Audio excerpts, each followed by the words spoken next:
Le Seigneur soit avec vous. Évangile de notre Seigneur Jésus-Christ selon saint Jean.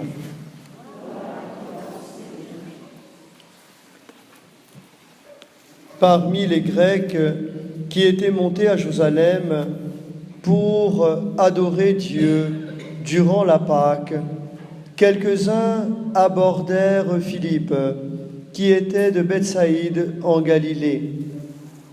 Ils lui firent cette demande: « Nous voudrions voir Jésus. » Philippe va le dire à André, et tous deux vont le dire à Jésus. Alors Jésus leur déclare: « L'heure est venue pour le Fils de l'homme d'être glorifié. Amen, amen, je vous le dis. Si le grain de blé tombé en terre ne meurt pas, il reste seul. Mais s'il meurt, il donne beaucoup de fruits. Celui qui aime sa vie la perd. Celui qui s'en détache en ce monde la garde pour la vie éternelle. Si quelqu'un veut me servir, qu'il me suive, et là où je suis, là aussi sera mon serviteur. Si quelqu'un me sert, mon Père l'honorera. Maintenant, je suis bouleversé. Que puis-je dire? Dirais-je: Père, délivre-moi de cette heure? Mais non, c'est pour cela que je suis parvenu à cette heure-ci. Père, glorifie ton nom. Alors, du ciel vint une voix qui disait: Je l'ai glorifié et je le glorifierai encore. En l'entendant, la foule qui se tenait là disait que c'était un coup de tonnerre. D'autres disaient: c'est un ange qui lui a parlé. Mais Jésus leur répondit: ce n'est pas pour moi que cette voix s'est fait entendre, c'est pour vous. Voici maintenant que ce monde est jugé. Voici maintenant que le prince de ce monde va être jeté dehors. Et moi, quand j'aurai été élevé de terre, j'attirerai à moi tous les hommes. Il signifiait par là de quel genre de mort il allait mourir. Acclamons la parole de Dieu. Nous pouvons nous asseoir.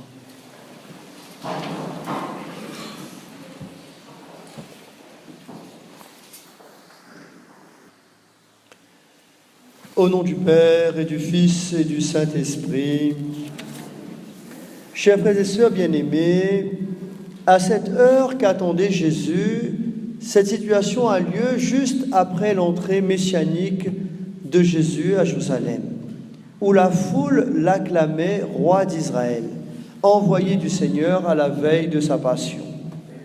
Nous entendons Jésus dire que l'heure est venue. Et c'est, en quelque sorte, toute la trame de l'Évangile selon saint Jean. L'heure.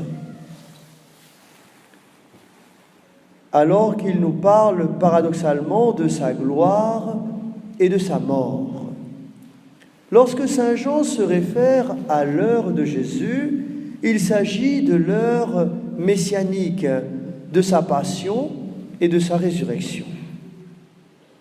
Dès le début de l'Évangile, notre Seigneur parle de son heure, alors qu'elle n'est pas encore venue. Il l'annonce, il la prépare, il nous aide à la préparer pour mieux l'accueillir. Et Saint Jean l'indique à plusieurs reprises, alors qu'on essaie d'arrêter Jésus. Notre Seigneur Jésus-Christ est conscient de son heure, puisqu'il connaît le plan sauveur du bon Dieu. Non seulement il l'attend, mais il la désire ardemment, au plus intime de lui-même, parce qu'il nous aime. Ce n'est pas pour lui, c'est pour nous. Et c'est également par obéissance à Dieu son Père. En effet, ce n'est pas la quantité de souffrance de Jésus qui nous a sauvés, mais son obéissance au bon Dieu. Le fait qu'il ait été fils jusqu'au bout, le fait qu'il n'ait pas renié ni le Père, ni lui-même, quand bien même sa vie était en jeu. C'est l'heure du oui libre à Dieu. Là où nous avons dit non, c'est l'heure où l'alliance nouvelle est conclue en réponse à l'alliance ancienne que l'homme avait rompue par ses infidélités de toutes sortes. Chers frères et sœurs bien-aimés, heure de mort et de gloire. En général, les lexiques de gloire et de mort ne se côtoient pas, à moins qu'il s'agisse d'un héros national. On dit mort pour la France, mort pour la patrie, mort pour une juste cause. Ce n'est pas le cas de notre Seigneur Jésus-Christ pour ses contemporains. Or, ici, immédiatement après avoir déclaré qu'il est sur le point d'être glorifié, notre Seigneur évoque la mort du grain de blé et le fait de perdre sa vie. C'est sûr que l'image du grain de blé peut ne pas être suffisamment parlante pour nous ici à l'île La Réunion. Mais il nous faut essayer d'entrer dans cette compréhension.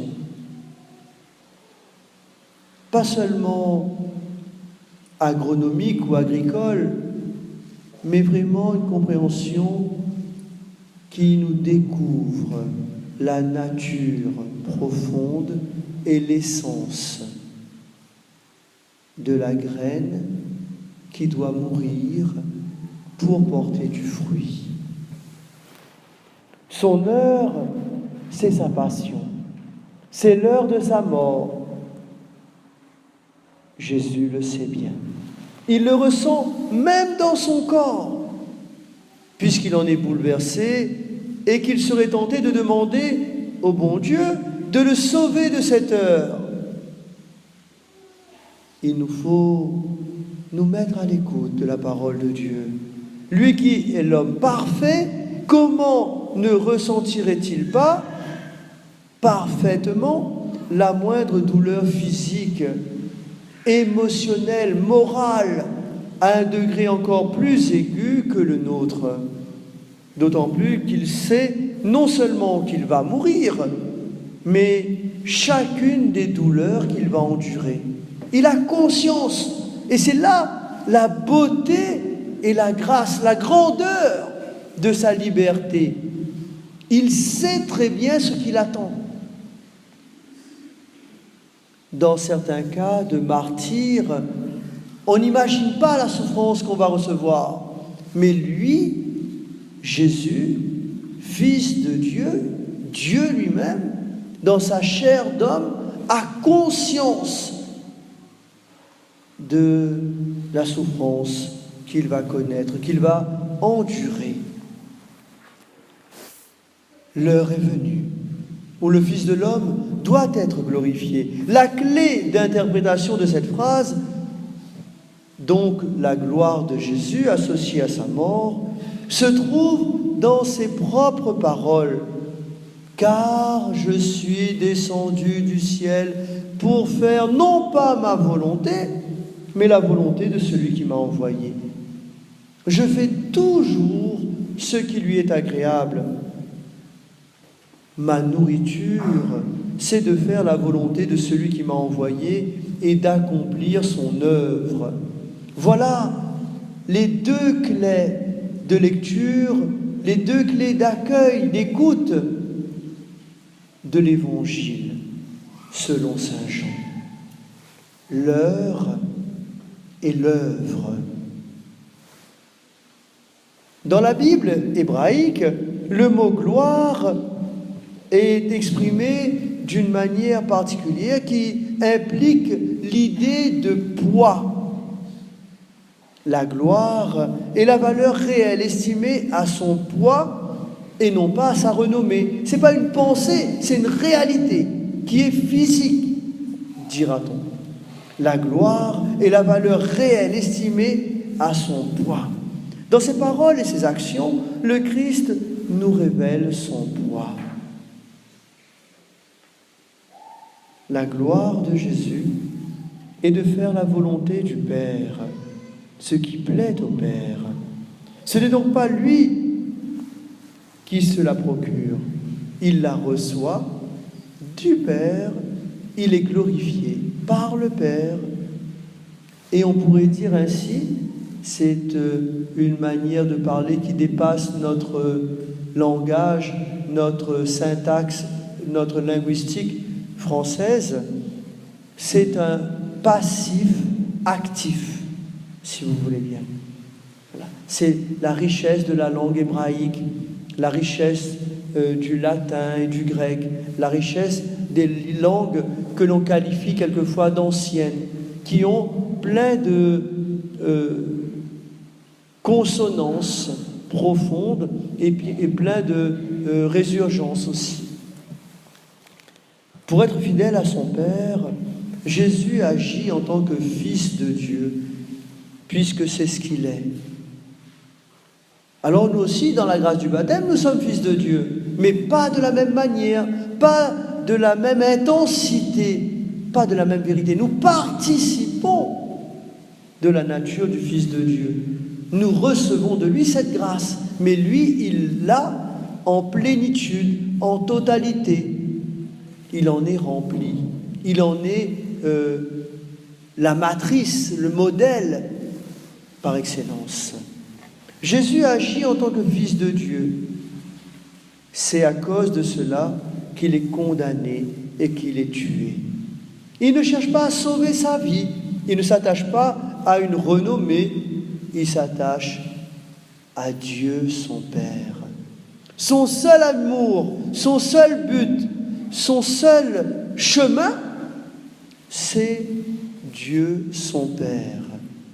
Il accepte donc déjà qu'il sera élevé de terre par une mort ignoble de la croix, en sachant en même temps qu'il sera élevé de terre au sens où il sera ressuscité des morts par la puissance et la grâce de Dieu.